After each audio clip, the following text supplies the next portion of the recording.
Hey, what's up, everybody? Welcome to Vibing with Sleazy, the podcast. This is season 7, episode 9, and I want to thank everybody for listening, tuning in, and downloading. This season's been a blast so far.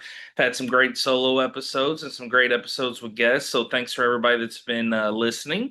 And, check out vibingwithsleazy.com for the latest episode updates, and, of course, all of your favorite platforms where you listen to your favorite podcast. This is going to be a part one, part two solo episode. I am doing episode 9 as part one, which is this one. And then I'll be doing part two on episode 10. And what I'm going to do, which I think is always fun, when I'm not doing solo episodes based on sports or something very, very important.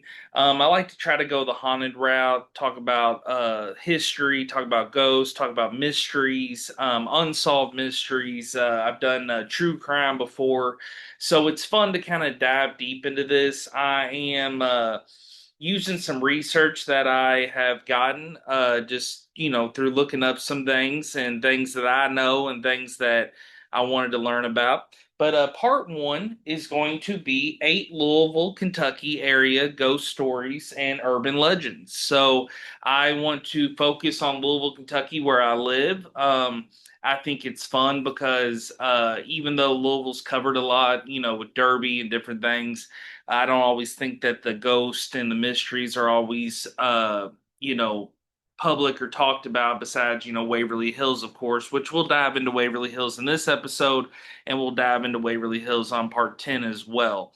Um, the first, let's dive in. The first ghost story that I want to talk about, and I'll try to share some history with the places as well. But it's the Lady in White, aka Carrie Lindenberger. So Carrie Lindenberger lived back in the 1800s.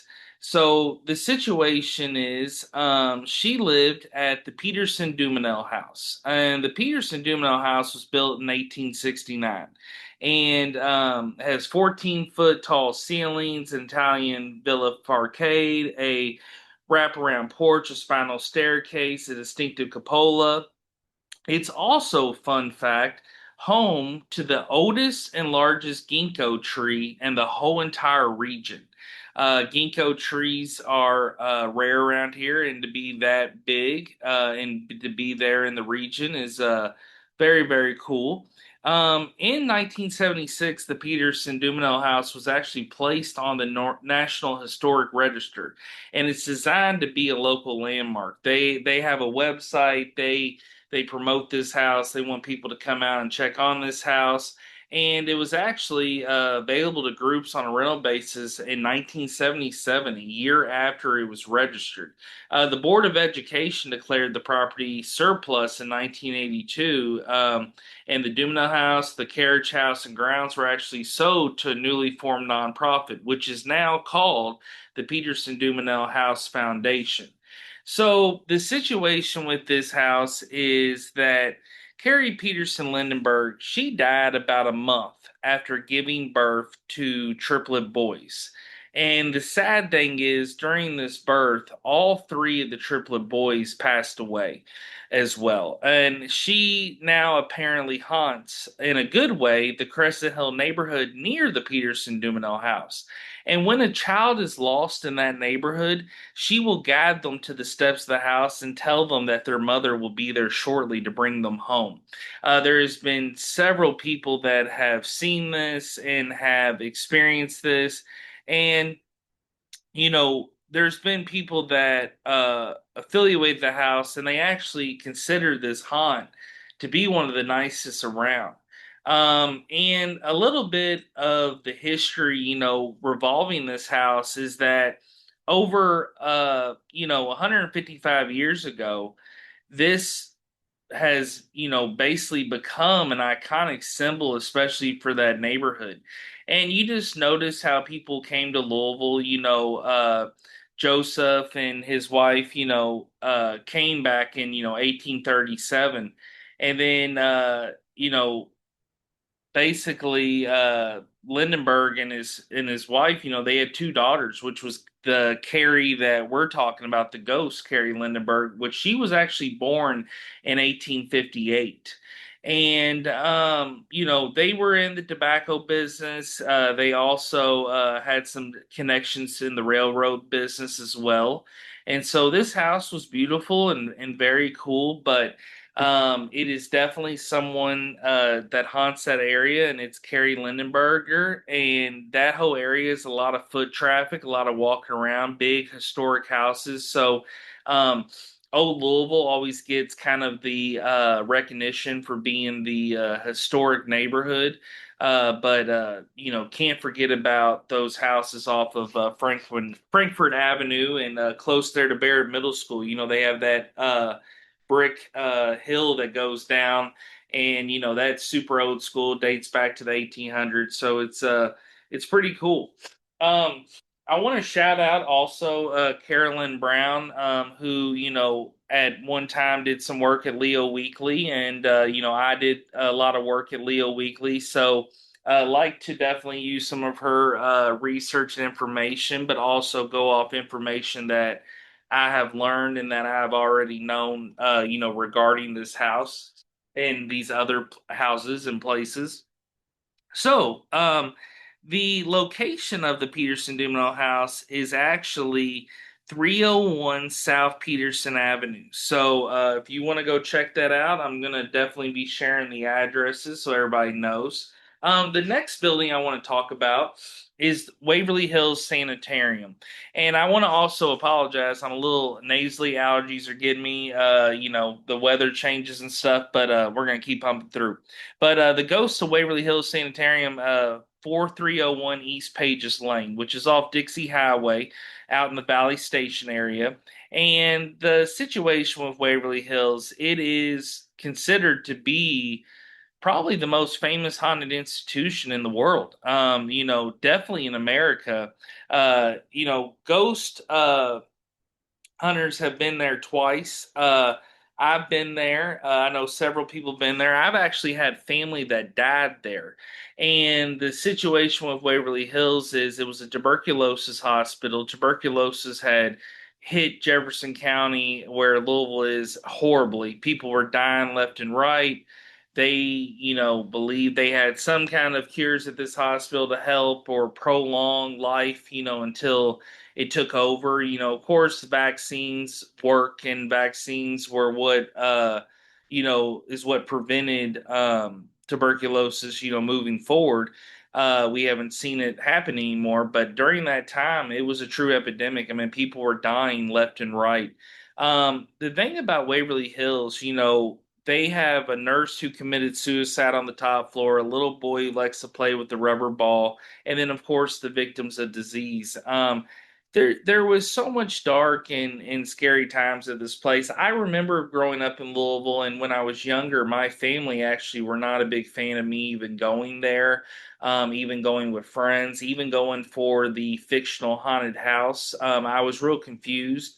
Even though I believed in ghosts at a young age, it was one of these cases where I was trying to figure out, why, but my family, I think was scared that something would latch on. We're real big believers in the stuff and about, with family dying there. Um, I remember my dad telling me a story. He went there with his parents in the '60s to see his grandmother who was in the hospital, and you know she actually had passed there, rest in peace. And he looked up and waved at her, and he remembers he couldn't come in, but he remembers sitting in the parking lot waving up at her, and that place being full. And at that time, he never thought it would become this haunted attraction and this place that people around the world and TV shows come to film. And my mom also remembers it when she was younger, and a lot of people talked about it around that time.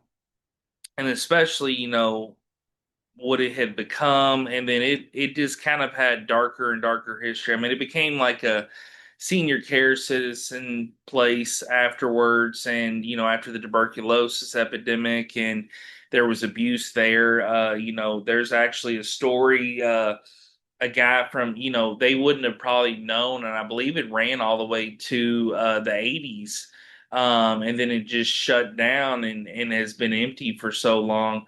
A guy that, back in the day, they would go around and check on facilities and buildings and make sure that they're running, up to state code. And a guy from Kentucky's government came in and he looked around and he said things were looking good. Well, he was supposed to have a meeting, and I believe he was supposed to have a meeting on like the fourth floor, and he hit a button, and he may have went to like the third floor, but he got off on a wrong floor and he started walking around, and he saw how patients were locked in these doors and being fed food, and no bathroom uses, shitting and pissing on each other, where uh there was bathrooms in a lot of these rooms, but they it just sounded like almost another torture facility, horrible thing. So he shut it down immediately, and then at that point, Waverly Hills had been shut down ever since.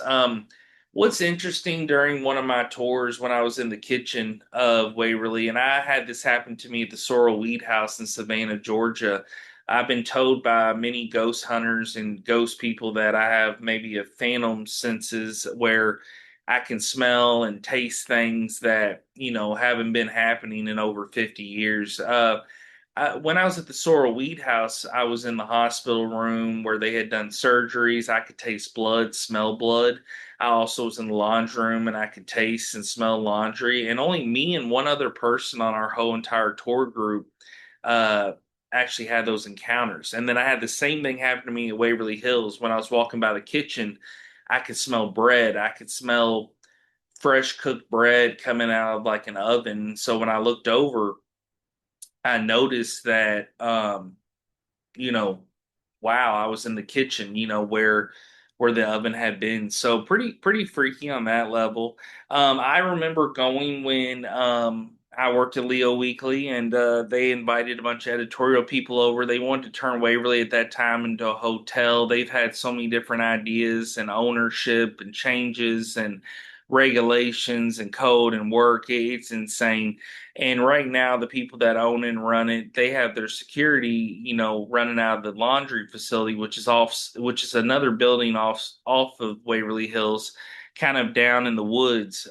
It's spooky itself, but they got about 30 TV cameras all over, so nobody breaks in. A lot of people say there's a fun fact that at least one person, no matter what weather or time of year, break into Waverly Hills every year, every day. So every day there's a break in at Waverly Hills. And you talk to locals around town of all different ages. Everyone has a Waverly Hills story, where they broke in and snuck in, where they went, where they did a paid tour, where they stayed overnight, where they, um, you know, heard something through somebody else. I mean, Waverly Hills, if you live in Louisville and you've been here a while, uh, you got a story. And if you don't, you need to get one, because it's pretty cool this place is here. But pretty much with Waverly Hills, when I went, we did a tour on the exterior of the building. And I felt like I saw some things. I felt like I learned some things about the building. But then when I went, shout out to Eddie Rice, who's been on Vibing with Sleazy. When I went with Eddie, we did a thing during the middle of the night, and it was amazing. It was like, got to go down the death chute, which is basically where they used to transport the bodies down the tunnel and like the chute. And it would go down to a railroad that's close to Dixie Highway down the bottom of the hill, and they transport the bodies out because of how many people were dying. And they didn't want other guests to see it because it would kill morale. So they had a way to, to transport the bodies without people seeing it and doing it underground. So being in there was extremely scary and spooky. They actually had one of the hospital beds that was still around down there, and they would just transport it. And we threw two cat balls down at the end of the thing. And these cat balls really had to be, hit or bothered. And we even threw like a tennis ball, and we started getting the balls to do crazy light up stuff, and it was definitely something talking to us. And at that point, our guide who was with us pretty much just wanted to dip. They wanted to get out. When I got to the fifth floor, I looked over the roof, and I was in the 502 room, and you got a sense of people that had been up there. But then when I got to the fourth floor, walking through, I saw a man on a walker. He had like a patient outfit that you would wear. He had a long beard. He was frozen. He was like basically rotten and dying, and it was one of the scariest things I've ever seen. I can't stop picturing in my head. Like I get goosebumps and scared after thinking about it. But it was crazy. Even the caboose person, they had a guide, and then they had a caboose person that would lead the tours at the back, and it was crazy. They witnessed it too, and so I believe of that whole building, and everybody will tell you a different story of where their experience is at. But I'm definitely going to say, in my opinion, the fourth floor is definitely the scariest place. The next place I want to talk about is the Pink Palace. That is at 1473 St. James Court. St. James Court is home to some of the oldest houses in America. Old Louisville is considered the oldest neighborhood in the United States. Tons of history, tons of scary stuff, tons of just overall ghost stories and just things that have happened over the years. There at one time there was a cabbage boy that would run around selling cabbage and delivering cabbage, and he went up and down uh, all those courts where they had St. James, and it was pretty crazy. He died, he froze, and you still see him. And I've been in Old Louisville a bunch. I've been in old houses. I've stayed at different places, and I get a weird feeling every time I'm in that area. I mean, even at my old boss's office, like uh, he was there in West Ormsby, and my friend Stephanie lived right across the street from Central Park there. And what's crazy is like when you're in these houses, you don't process and realize how much has gone down in these houses. So like when you're having a game night or you're having fun or a party or something, you're not realizing that 100 years before that was another party going down, of all different type of sorts. But yes, so the Pink Palace, it's a beautiful, beautiful pink home, very, very bright pink. You can spot it anywhere when you're in Old Louisville, especially near the St. James area in Central Park.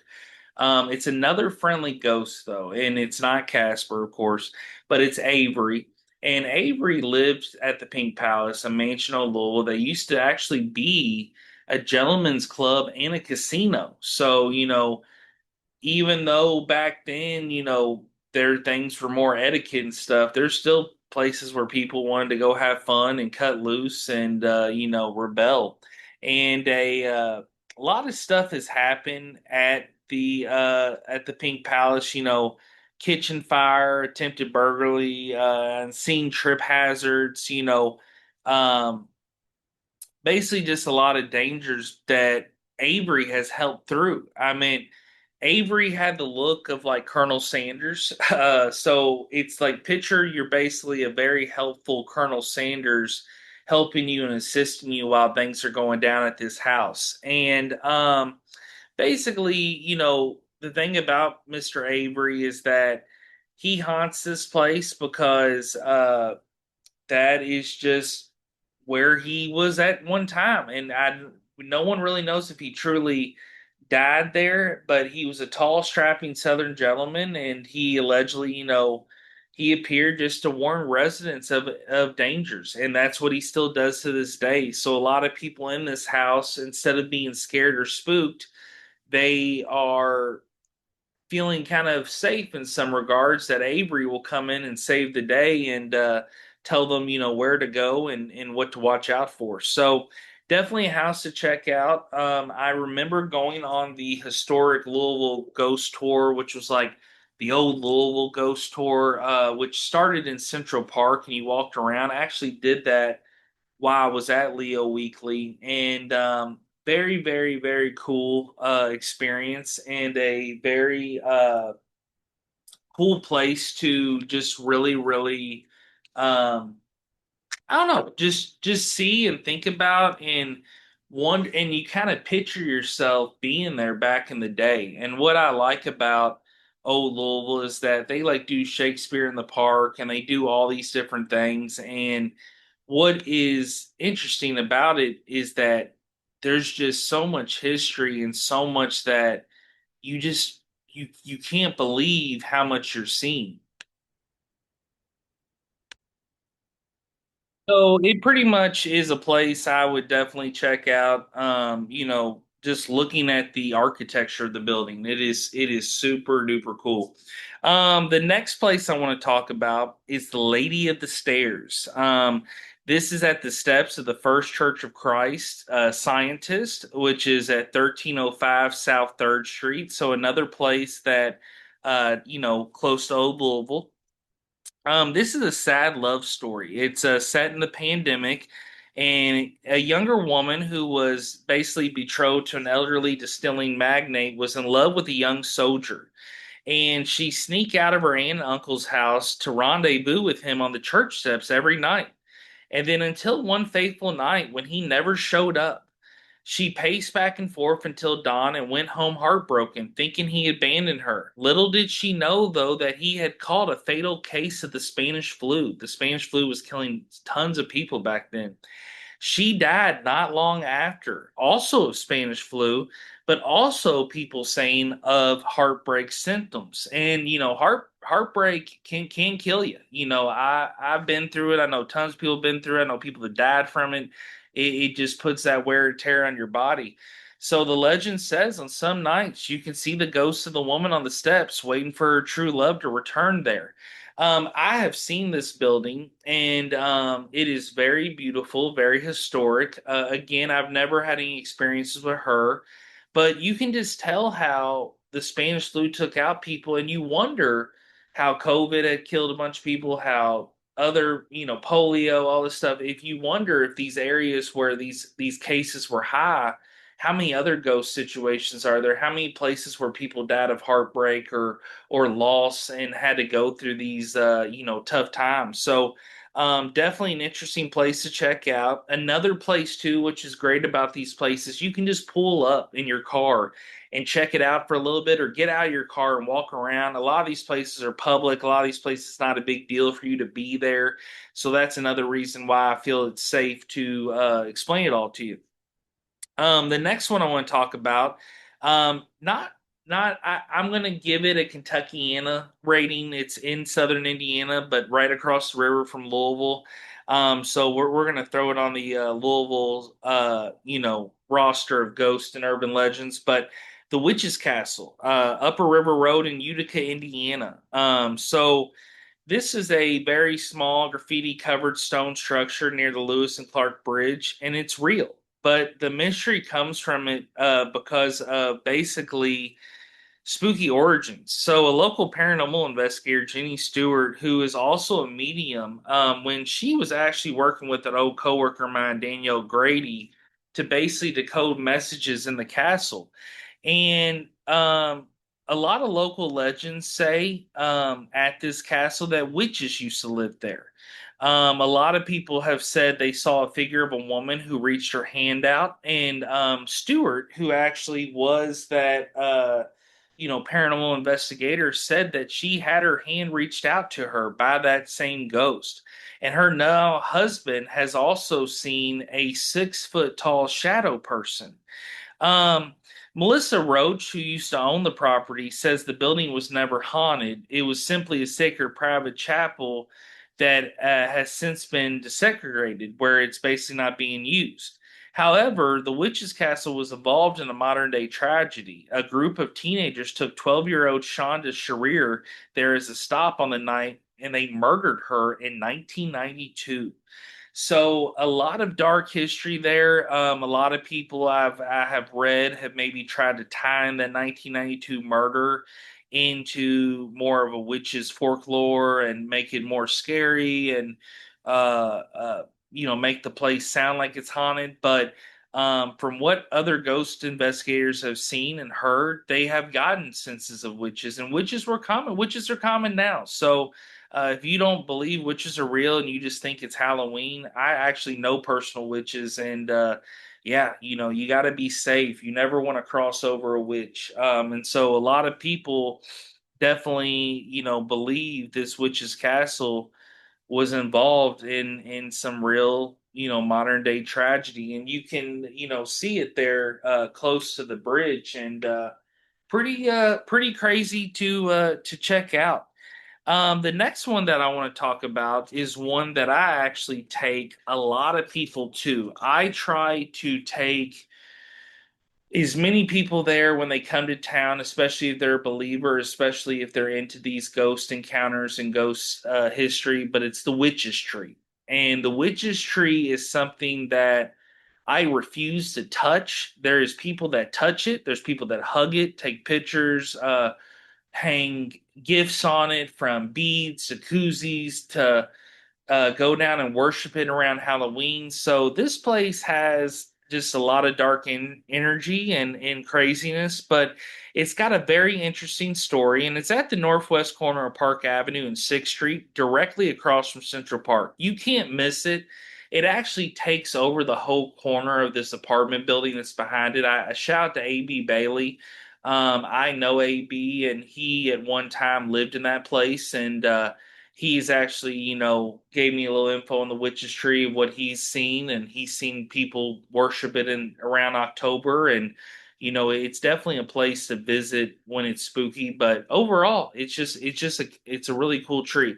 It looks different than any tree in the area. So there's no other tree that looks like this. And I've even talked to tree expert people who have said, some arborists have said, oh, it might have got a disease, or it might have had. No, no. This tree, there's some difference. So basically, getting back into the witches situation, 100 years ago, there was a coven of witches who used to conduct rituals and witchy business around this tall, straight maple tree, where it gnarled the witch's tree name.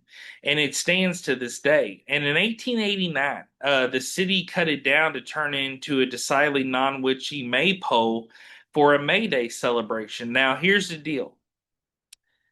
That's interesting to hear that from some of the research I'm reading. However, a lot of things I've heard is that a tornado was going to come through, and that's the reason they wanted to tear it down. But let me read on, and we'll kind of dissect of what the true meaning is.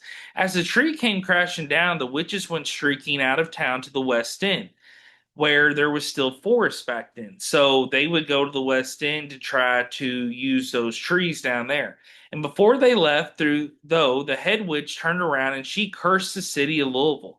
And her final words were, beware, Louisville, beware the 11th month. So this is where I believe maybe I or others have gotten their story mixed up on this in the past. So basically, 11 months later, on March 27th, 1890, a big tornado struck through town, and over 100 people died, and a lot of those beautiful old Louisville houses got damaged. And a bolt of lightning allegedly shot out of the tornado onto the spot where the old tree had been, and the gnarled tree that currently stands in Central Park grew from its stump. And today, people decorate the tree with necklaces and charms as offering for the witches. So it's pretty much to give more good vibe in the neighborhood and for the city. So these witches, once they left, that's interesting, and I'm glad that I have dug into some of the research that I got from Miss Brown, because the situation with this, a lot of people tell this story as this witch went down to city council and begged them not to tear down the trees because they were tearing down trees to prepare for the tornado that was going to come through, so not a lot of damage would happen. So to read that they actually had this taken down for a May Day celebration is very, very interesting. And also, too, to think back where that May Day celebration would have been, that's interesting as well, because there's some houses around there that have some, walls and old history and a lot of stuff going on. So it's interesting that they had the celebration right there. You would think it would have been more in the Central Park area, but very interesting. And to hear this happen is pretty wild. So Park Avenue, 6th Street, northwest corner. You can't miss it. It's directly across the street from Central Park. The next one I want to talk about is something that was huge when I was a kid. Everyone talked about this, especially being in J-Town. I'm born and raised, still live in J-Town. J-Town alumni, done it all here, and actually have my brick retired at the J-Town Library and at the J-Town High School, so very blessed to have that. But this is a story that kind of leads out almost on the way to Taylorsville, but it is Goatman or Poplick Monster, which is at the Trestles. And that is the railroad trestle down there, and they call it hat makers in that area. There has been a lot of dark history in that area. There's actually a old house and kind of farmland that's haunted where you supposedly can see the owner hung himself by the sign. There's been murders at the soccer field, Satan worshiping down there. But with this story, growing up, you would hear so many things. You didn't want to see a train on that bridge because it's bad luck, because it's rare. People said when they would walk up and down the trestles, if the train came, they would go flying off. I've actually gone down there with friends back in high school and sat in my car underneath the trestles, and it was pretty spooky and scary. Didn't see anything, but um, people call this thing the Goat Man. They call it Poplick Monster because that's the Poplick Bridge. Also, is what people call it. But this is at Poplick Park, 4002 South Poplick Road. You can't miss it. The trestles, as soon as you're going down Taylorsville Road, you're just going to see it there to your left. And when you're coming out of Spencer County, heading back into Louisville, you'll see it there to your right. The legacy is it basically lives on is that a lot of people say that this goat man, there was a circus train that was coming through town and it was riding on the trestles. And he fell off of the circus train, and the circus never came back to get him. And he remained in that area. And people would get scared of him. People say that he threw rocks at Boy Scout groups. People have been knocked out. There's been couples on dates supposedly disappeared and supposedly ate by Goatman or murdered.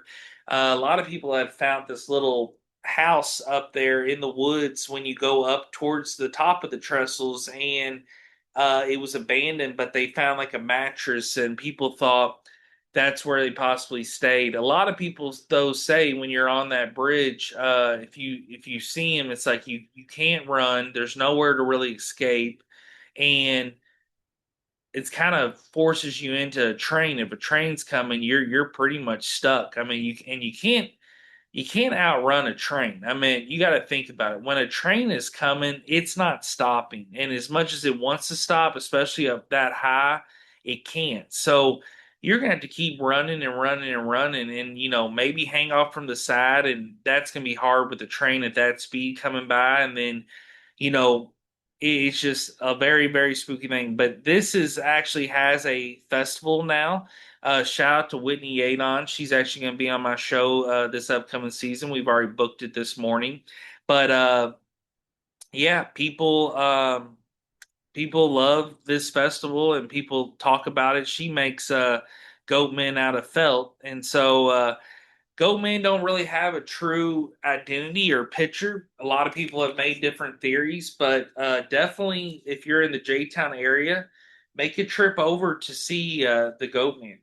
And then the last one I want to talk about is the ghost of Sister Francesca.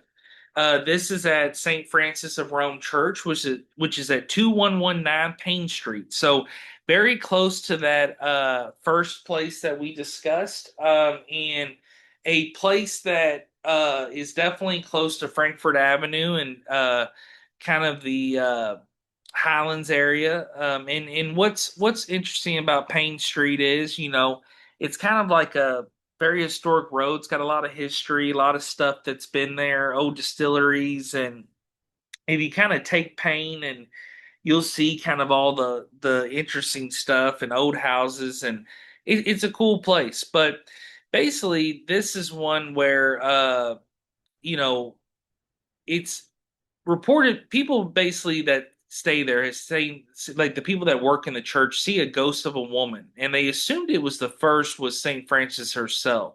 uh woman was actually Sister Francesca, is what she went by, and she was a nun who taught at the school before dying in a plane crash in West Virginia in 1968. People have seen her pushing a broom around inside the school. People have also seen her, you know, just kind of walk by. And people swear on the Bible that they've seen her. People that work in the church they've seen her. So a lot of people that you know society wouldn't think would lie about it have told this story of seeing her. And basically, you know, when they saw a ghost of her, they tried to snap a picture at a midnight mass on Christmas, and they couldn't use the photos because it was just covered in white orbs. So this place is another one that you might have to actually be inside the church to get the full experience of this ghost or spirit. But I believe that just going to the church and checking it out, and it's not far. And that's another thing. All these places can be hit in a 30-minute drive. Now, the Pope Lick one, the Indiana one, you got a bit of a drive. That's not going to hit it. But about 6 of the 8 you can hit in a 20-minute, 30-minute drive. So you can make this a Saturday or a Sunday adventure, and dive into it. Or you can say this for Halloween and then share what experiences that you've had. So this is part one of a ghost spooky Louisville history, urban legend, lore, and stories. And then my part two one is going to be 13 haunted locations in Louisville that will scare you. And that is something that I did some research on, kind of worked with Sydney Catanina. Not her personally. And again, Carolyn Brown did not work with her personally to do these podcasts. Just mentioned both of them for references on their research and data. So they did great things, and I remember them at Leo Weekly, and so very, very excited to also share my personal stories with these places. And I'm excited to do that as well in episode 10. But thank you all for listening. And if you have any stories pertaining to the place I talked about, reach out. I'd love to hear about it. But this is Vibing with Sleazy, the podcast, season 7, episode 9. And again, I want to thank everybody that has been supporting the show and enjoying the season. And VibingWithSleazy.com is the website, and Vibing with Sleazy, the podcast, Facebook, Instagram. And again, this is 8 Louisville area ghost stories and urban legends. Peace.